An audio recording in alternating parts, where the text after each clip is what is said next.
We know farmers don't run on an 8 to 5 schedule.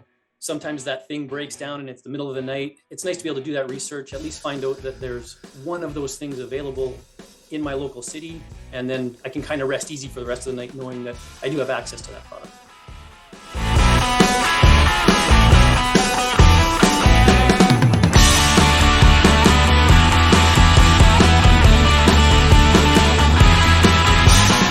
So I wanted to have you guys on the show today for an interesting conversation about motors. But you know what? So much more than that. As we've all seen over the last couple of years, we've seen increasing energy costs. We've seen supply chain issues. And I imagine things aren't maybe getting cheaper or easier. So I'm excited for this conversation to talk about who you guys are, what you do, and really address some of those areas and your expertise for farmers. So you guys, as a company, serve a variety of industries, agriculture being one of them. Can you expand on the products that you offer that are targeted directly to farmers? For sure, we carry a full line of farm duty motors. So typical applications would be like a grain auger or a conveyor. And then we also get into more specialized products like feed augers, barn fan motors, those types of things. And obviously we carry that industrial range of motors too, which as these farms keep growing and becoming larger, do consume these large industrial style motors. They're not just the mom and pop farms anymore. We're seeing a lot larger entities buying bigger products today. And our goal is to really get the products that customers need into their hands with all of the information at their fingertips. We know farmers don't run on an 8 to 5 schedule.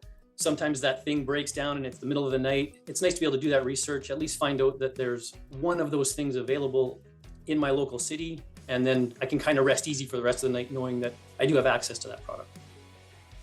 Okay, excellent. So one of the things you guys really want to talk about is a recent buzz about the changes to motor efficiency, tongue twister. Can you guys share a little bit more about that one? For sure.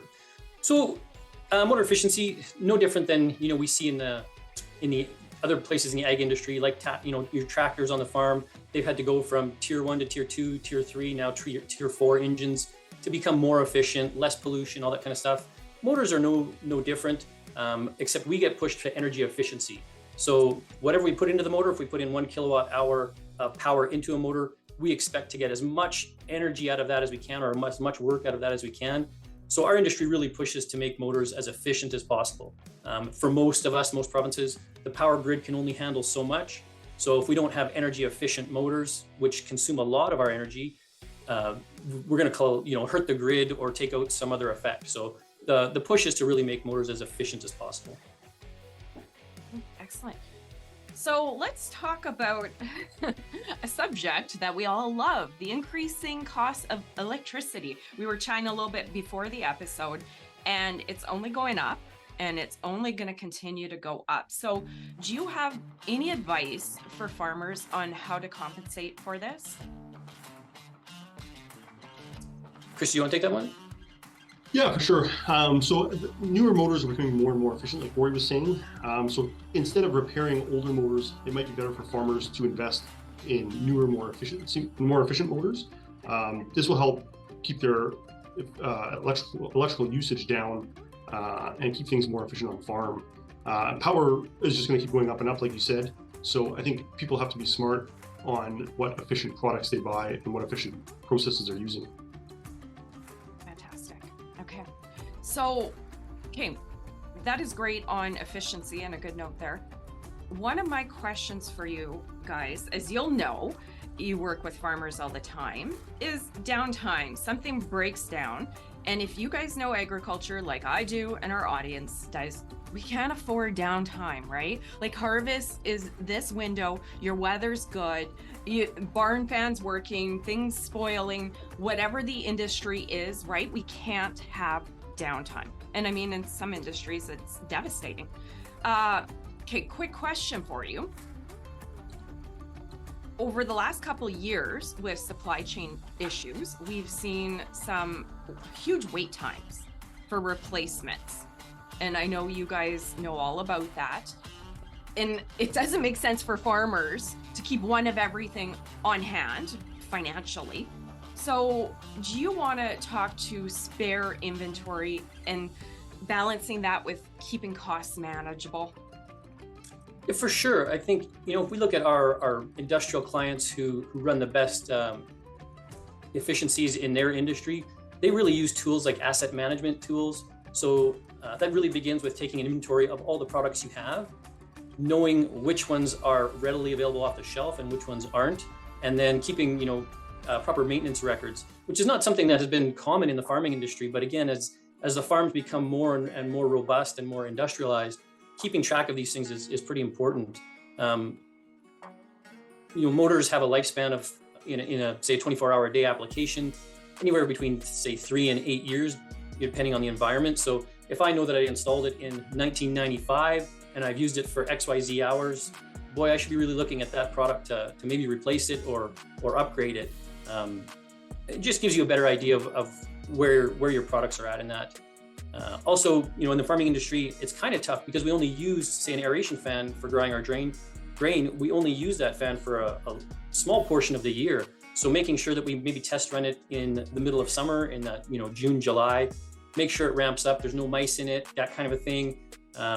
We've all been there where you go to fire it up after you got the crop in the bin and it's like, oh no, now my fan's not running. Now what do I do?